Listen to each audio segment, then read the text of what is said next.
আসসালামু আলাইকুম সুপ্রিয় দর্শক, ইরান যুক্তরাষ্ট্রের যুদ্ধ আরও ভয়ঙ্কর দিকে যাচ্ছে। ডোনাল্ড ট্রাম্প তিনি বারবারই বার্তা দিচ্ছেন ইরানকে নিয়ে এবং ইরানকে হুঁশিয়ারি দিচ্ছেন, ইরানের বিরুদ্ধে কঠোর অবস্থান নিচ্ছেন এবং ইরানের বিভিন্ন জায়গায় তিনি দখল করবেন এরকম ধরনের বক্তব্য দিয়ে যাচ্ছেন। গত রাত্রে ডোনাল্ড ট্রাম্প তিনি নিজেই বক্তব্য দিয়েছেন যে 24 ঘন্টার মধ্যে ইরানের হরমুজ প্রণালী সহ এবং আরও বিভিন্ন জায়গায় তারা দখল করবে। আসলেই ডোনাল্ড ট্রাম্প কেন এই ধরনের বক্তব্য দিচ্ছে? এই বক্তব্যের পেছনে যে কোনো একটা রহস্য লুকিয়ে আছে। দেখেন, ইরান যুক্তরাষ্ট্রে যখন যুদ্ধ চলমান রয়েছিল সে সময় কীভাবে যুদ্ধ বিরতি দিয়ে যুদ্ধ থেকে পিছু হাঁটা যায় এরকম একটা পথ খুঁজছিলেন ডোনাল্ড ট্রাম্প। ইরান কখনো চায় নাই যে আমরা যুদ্ধ বিরতি দেই এবং যুদ্ধের জন্য আমরা থেমে যাই। সে সময় ইরান একটাই বক্তব্য দিয়ে গেছে যে তাদের যুদ্ধ করার মতো সক্ষমতা রয়েছে। 1 দিন না 2 দিন না 6টি মাস তারা যুদ্ধ করতে পারবে এবং এই 6 মাস শেষ হয়ে গেলে তারা আরও 6 মাস করতে পারবে। সেই 6 মাসেরও অস্ত্রপাতি তাদের মজুদ রয়েছে এবং তারা আস্তে আস্তে সেগুলো বানাচ্ছে। কিন্তু ইরানের এরকম ধরনের হুঁশিয়ারি, ইরানের এরকমের বক্তব্যের পরেই ডোনাল্ড ট্রাম্প পিছু হাঁটার জন্য যে কোনো একটা গোপন রহস্য বা পথ খুঁজছিলেন। তার যে বন্ধু দেশগুলো আছে, যেই জার্মানি বা বিভিন্ন দেশের যে বন্ধু দেশগুলো আছে তাদের সাথে তিনি যোগাযোগ করেছেন যে যুদ্ধ কীভাবে বন্ধ করা যায়, কিন্তু কোনোভাবেই তারা সামনের দিকে না এগিয়ে তখন বাধ্য হয়ে পাকিস্তানের দ্বারস্থ হয় এবং পাকিস্তানের দ্বারস্থ হওয়ার পর একটা আলোচনা করার জন্য একটা যুদ্ধবিরতি হয়। কিন্তু এই যুদ্ধবিরতির মেয়াদ আবার ডোনাল্ড ট্রাম্প নিজেই বাড়িয়েছে। কিন্তু এই যুদ্ধ শুরু থেকে শেষ পর্যন্ত এখন পর্যন্ত একের পর এক বক্তব্য দিয়ে যাচ্ছে ডোনাল্ড ট্রাম্প যে ইরানকে ধ্বংস করে ফেলবে, ইরানের পৃথিবীর মানচিত্র থেকে শেষ করে দেবে। কিন্তু পাকিস্তানের দ্বারস্থ হয়েও তিনি যখন না পেলেন, ইরানের মন কখনো তিনি আর পাবে না বলে আশা করছে, যে ইরানের মন পেতে যা যা করা লাগে তারপরে তিনি বিভিন্ন দেশের আশা করেছেন। কয়েকদিন আগে আপনারা দেখতে পাচ্ছেন যে চীনের প্রেসিডেন্ট শি জিনপিং তার সাথে বৈঠক করেছে, তার সাথে আলোচনা করেছে যে আপনারা ইরানকে বোঝান, ইরানকে আমাদের দাবিগুলো মানতে বলেন, চুক্তি করতে বলেন। কিন্তু ইরান কোনোভাবেই মানবে না। ইরানের কথা হচ্ছে তাদের সার্বভৌমত্বর অধিকার রক্ষার জন্য প্রতিটা দেশেরই একটা অধিকার, জাতিসংঘের থেকে যে আন্তর্জাতিক যে আইন, সেই আইন অনুযায়ী প্রতিটা দেশ এবং দেশের মানুষ রক্ষা করবে সেই স্বাধীনতা এবং সেই সার্বভৌমত্ব রক্ষা করার তাদের অধিকার কিন্তু আছে।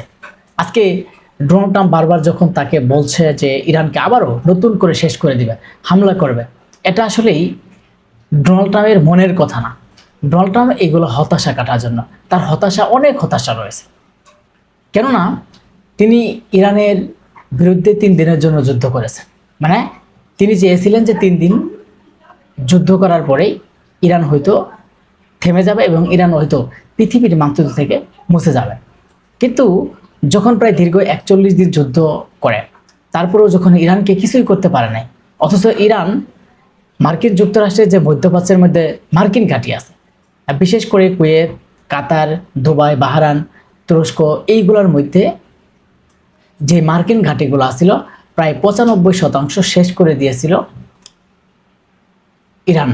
কিন্তু এরপর থেকে ডোনাল্ড ট্রাম্প আরও পিছু হাঁটার জন্য চেষ্টা করেছে, যে কোনো একটা উপায় বের করে বা উপায় নেই এই যুদ্ধ থেকে পিছু হাঁটার চেষ্টা করেছে।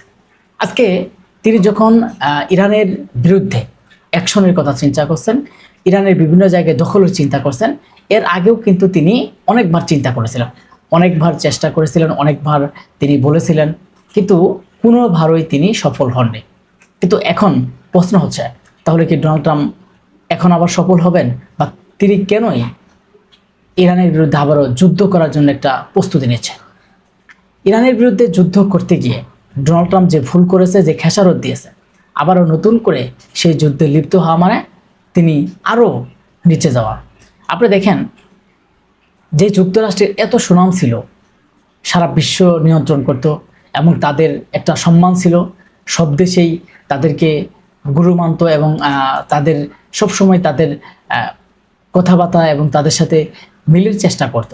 কিন্তু ডোনাল্ড ট্রাম্প যখন চেষ্টা করছে যে ইরানকে দখল করার জন্য বিভিন্ন ধরনের চেষ্টা চক্রান্ত চালাচ্ছে, যখন তারা ব্যর্থ হচ্ছে তখন অন্য অন্য দেশগুলোর মধ্যেও একটা সাহস, একটা শক্তি বেড়ে যাচ্ছে যে ইরানের মতো একটা দেশ, সেই দেশের সাথেই যুক্তরাষ্ট্রে পারছে না, যুক্তরাষ্ট্র হেরে যাচ্ছে। অন্য কোনো বড় দেশ ভবিষ্যতে যদি কখনো যুক্তরাষ্ট্রের সাথে কোনো কিছু নিয়ে যুদ্ধ লিপ্ত হয়, তখন হয়তো তাদের একটা সাহস থাকবে যে তারা আসলে কি করতে পারবে। কারণ যে যুক্তরাষ্ট্র তো ইরানের বিরুদ্ধেই পারে নাই, ইরানের বিরুদ্ধে তাও একটি দুটি দেশ না, যুক্তরাষ্ট্র, ইসরায়েল এবং আরব আমিরাতের দেশগুলো এগুলা ঘাঁটি দিয়েছে, প্রকাশেই এগুলা যুদ্ধে লিপ্ত, এবং ইসরায়েল তো একের পর এক হামলা চালাচ্ছে। কিন্তু একাই যখন এখনো ইরানের মাটিতে স্থির থেকে এবং যুক্তরাষ্ট্রকে হুঁশিয়ারি দিচ্ছে, ইসরায়েলকে হুঁশিয়ারি দিচ্ছে এবং তাদের শক্তি সামর্থ্য দেখাচ্ছে, তখন ডোনাল্ড ট্রাম্প হতাশা হবারই কথা।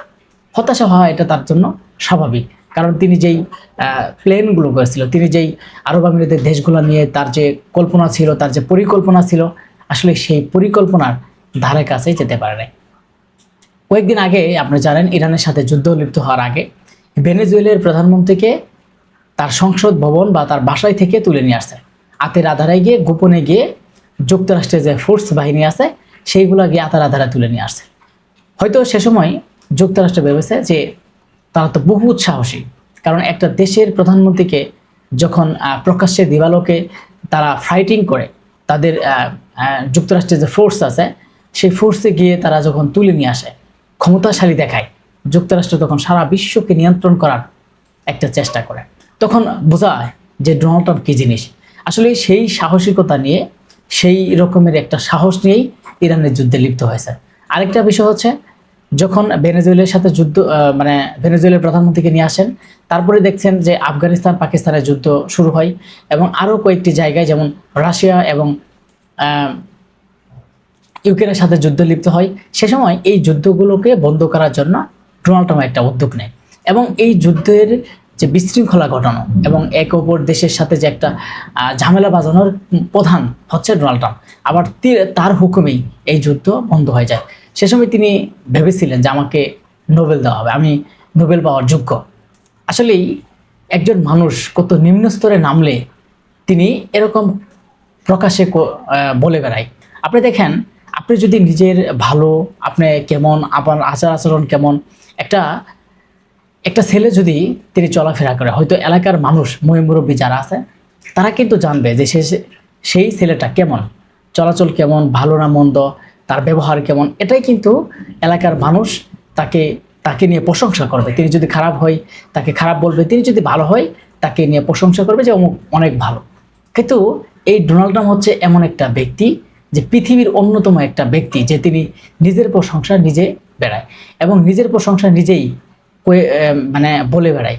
বিভিন্ন দেশের সাথে বলে যে আমি তো নোবেল পাওয়ার যোগ্য, আমাকে নোবেল কেন দেয় না। কিন্তু এই নোবেল পাওয়ার আশায় তিনি ইরানের যুদ্ধে লিপ্ত হয়েছেন, যে ইরানের সাথে যুদ্ধ যখন আরও তিনি ভয়ঙ্কর হবে, ইরান যখন হেরে যাবে, তখন ডোনাল্ড ট্রাম্প মাথা চাড়া দিয়ে সারা বিশ্বের মধ্যে মাথা উঁচু করে দাঁড়াবে যে আমি তো কয়েকটি যুদ্ধ থামিয়েছি এবং ভেনেজুয়েলার প্রধানমন্ত্রীকে তুলে নিয়ে আসছি, আমার এত ক্ষমতা, এবং যে ইরান এত শক্তিশালী, সেই ইরানকে একদম ধ্বংস করে দিয়েছি। মানে তিনি এমন একটা প্রচেষ্টা করেছিলেন যে তিনি এতই ক্ষমতাশালী আর এত ক্ষমতা দেখানোর চেষ্টা করেছেন, আজকে সবগুলাই তার হতাশার মধ্যে পড়েছে। আজকে হতাশা কাটাতে তার যে মনের ভিতরে যে আবেগ, তার যে হতাশা, যে ইরানকে কি করবে, তিনি তো নানা ধরনের বক্তব্য দেন কিন্তু আসলেই পান না। তো কিছু কিছু লোক আছে যে গোপনে, আপনি যখন সামনে থাকবেন তার গোপনে মানে আধারে আপনার বিরুদ্ধে অনেক কিছু বক্তব্য দিবে, অনেক কিছু বলবে, অন্যজনের কাছে যে অনেক গিফত, আপনার নামে দুর্নাম, এগুলো বলবে। কিন্তু যখন বাস্তবতায় তার সাথে ফাইটিং হবে, তখন কিন্তু সেই বাস্তবতার সাথে মিল নাই। আপনি দেখেন, ডোনাল্ড ট্রাম্প বারবারই বলছে যে তিনি ইচ্ছা করলেই নাকি ইরানকে 2 দিনের মধ্যে ধ্বংস করে দিতে পারে, 1 ঘন্টার মধ্যে ধ্বংস করে দিতে পারে। কিন্তু বলাটা অনেক সহজ, কিন্তু করাটা কঠিন। তিনি তো জানে যে আরব আমিরাতে যে দেশগুলো আছে, সেই দেশগুলোর মার্কিন ঘাঁটিগুলো কীভাবে তছনছ করে দিয়েছিল। ইরানের একটা ড্রোনের কথা আপনাদের মনে আছে দর্শক, একটা ড্রোনের নাম হচ্ছে শাহেদ ড্রোন, যেই ড্রোন নিয়ে, যে ড্রোনের বিষয় নিয়ে আমি অনেক ভিডিও করেছি।